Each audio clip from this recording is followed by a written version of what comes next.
नमस्कार मित्रांनो, श्रावण महिना सुरू झालेला आहे। पहिल्या सोमवारी हा दिवस शिवामूठ म्हणून साजरा केला जातो। या वर्षीच्या श्रावण महिन्यामध्ये 5 सोमवार हे आलेले आहेत। यामुळे याला खास महत्त्व प्राप्त झालं आहे।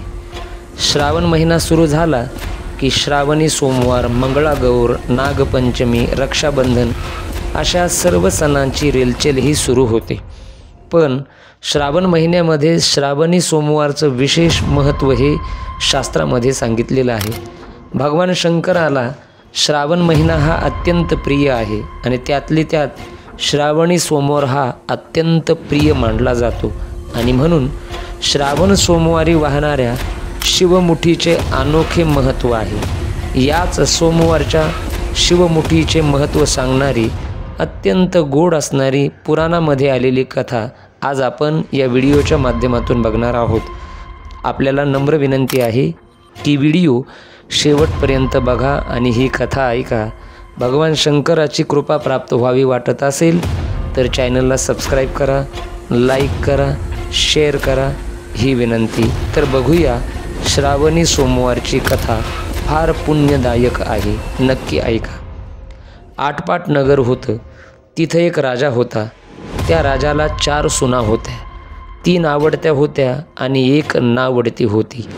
आवडत्या सुनांना तो चांगल्या चांगल्या वस्तू आणून देत असे आणि नावडतीला जेवायला उष्ट खरकट, नेसायला जाडे भरडे, राहावयास गुरांचे घर आणि गुराख्याचे काम तो देत असत। पुढे श्रावण मास आला।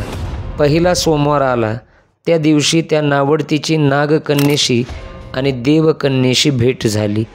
ते कुठं जात आहेत अशी विचारणा तिने केल्यानंतर तिला कळालं की महादेवाच्या देवळात शिवामूठ वाहायला त्या जात आहेत। नावडतीने विचारलं, त्याने काय होत असतं? भक्ती होते आणि इच्छित कार्य सिद्धीस जातं असं त्यांनी सांगितलं। मुलं बाळ होतात, नावडती माणसं आवडती होतात, वडीलधाऱ्यांचा आशीर्वाद मिळतो। यानंतर नागकन्या आणि देवकन्येने नावडतीला विचारलं, तू कोणाची कोण? नावडतीने सांगितले, मी राजाची सून, मी देखील तुमच्या सोबत येते। नावडती त्या बरोबर देवळात गेली। नागकन्या आणि देवकन्या वसावसू लागल्या। नावडतीने विचारलं, काय बोलताय? तेव्हा त्यांनी सांगितलं, शिवामुठीचा वसा वसतो आहोत। या वस्याला नेमकं काय करावं? मूठ चिमूट तांदूळ घ्यावे, शिवराई सुपारी घ्यावी, गंध फूल घ्यावं, 2 बेलाची पाने घ्यावी, मनोभावे पूजा करावी, हाती तांदूळ घ्यावे आणि म्हणावे, शिवा शिवा महादेवा, माझी शिवामुठ ईश्वरा देवा, सासू सासऱ्या, दिरा भावा, ननंदा जावा, भ्रतारा, नावडती आहे ती आवडती कर रे देवा असे म्हणून तांदूळ वाहावेत। संध्याकाळपर्यंत उपवास नाही निभवला तर दूध प्यावं। संध्याकाळी आंघोळ करावी, देवाला बेल वाहावा आणि मुकाट्याने जेवण करावं। हा वसा 5 वर्ष करावा। पहिल्या सोमवारी तांदूळ, दुसऱ्या तीळ, तिसऱ्या मूग आणि चौथ्यास जव आणि 5व्यास सातू हे शिवामुठी करता घ्यावे। पहिल्या सोमवारी सगळं साहित्य नागकन्या आणि देवकन्येने तिला दिलं आणि दुसऱ्या सोमवारी नावडतीस घरून आणायला सांगितलं। त्या दिवशी तिने मनोभावे पूजा केली। संपूर्ण दिवस उपवास केला। जावा ननंदांचं उष्ट माष्ट पानं दिलं ते तिनं गाईला घातलं।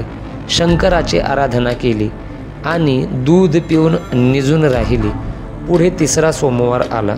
नावडतीने घरातून सर्व सामान घेतलं। पुढे नागकन्येबरोबर जाऊन मनोभावे पूजा केली आणि शिवा शिवा महादेवा, माझी शिवामुठ ईश्वरा देवा, सासू सासऱ्या दिरा भावा, ननंदा जावा, नावडती आहे आवडती कर रे देवा असे म्हणून तीळ वाहिले। संपूर्ण दिवस उपवास केला। शंकराला बेल वाहिला, दूध पिऊन निजून राहिली। संध्याकाळी सासऱ्यानं विचारलं, तुझा देव कुठे आहे? नावडतीने सांगितलं, माझा देव लांब आहे, वाटा कठीण आहेत, काटे कुठे आहेत, साप वाघ आहेत, तिथे माझा देव आहे। पुढे 3रा सोमवार आला। पूजेचं सामान घेतलं. देवाला जाऊ लागली. घरची माणसं मागे जाऊ लागली. नावडती तुझा देव दाखव म्हणू लागली. नावडतीला रोजचा सराव होता. तिला काही वाटलं नाही, परंतु सर्वांना पुष्कळ काटेकुटे लागले. नावडतीची दया आली. आजपर्यंत रानात कशी येत असेल कोण जाणे. नावडतीला चिंता पडली. देवाला प्रार्थना केली. देवाला तिची करुणा आली. नागकन्या देवकन्यासह वर्तमान देऊळ सुवर्णाचं झालं. रत्नजडिताचे खांब झाले. सगळ्यांनी देवाचं दर्शन घेतलं. नावडती पूजा करू लागली. गंध फूल वाहू लागली. नंतर शिवामूठ घेऊन शिवा शिवा महादेवा, माझी शिवामूठ ईश्वरा देवा, सासू सासऱ्या दिरा भावा, ननंदा जावा, नावडती आहे आवडती कर रे देवा, असे म्हणून शिवाला पाहिले. राजाला मोठा आनंद झाला. नावडतीवर प्रेम वाढले. दागिने घालायला दिले. खुंटीवर पागोटे ठेवून तळे पाहायला गेले. नावडतीची पूजा झाली. पूजा झाल्यावर सर्व बाहेर आले. राजा परत आला. माझं पागोट देवळी राहिलं, घेऊन येतो म्हणाला. देवळाजवळ आला. देऊळ अदृश्य झालेलं होतं. तिथे एक लहान देऊळ होतं आणि एक पिंड होते. त्यावर नावडतीने केलेली पूजा होती. जवळ खुंटीवर पागोट होतं. ते घेऊन ते बाहेर आले. सुनेला विचारू लागले, हे असं कसं झालं? सुनेने सांगितलं, माझ्या गरीबाचा हाच देव. मी देवाला प्रार्थना केली, त्यामुळे त्याने तुम्हाला दर्शन दिलं. सुनेमुळे देव भेटला म्हणून तिला पालखीत बसून घरी नेलं. नावडती होती ती आवडती झाली. जसा तिला शंकर प्रसन्न झाला तसा तुम्हा सर्वांनाही हो. ही 60 उत्तराची कहाणी 5 उत्तरी सुफळ संपूर्ण झाली. धन्यवाद.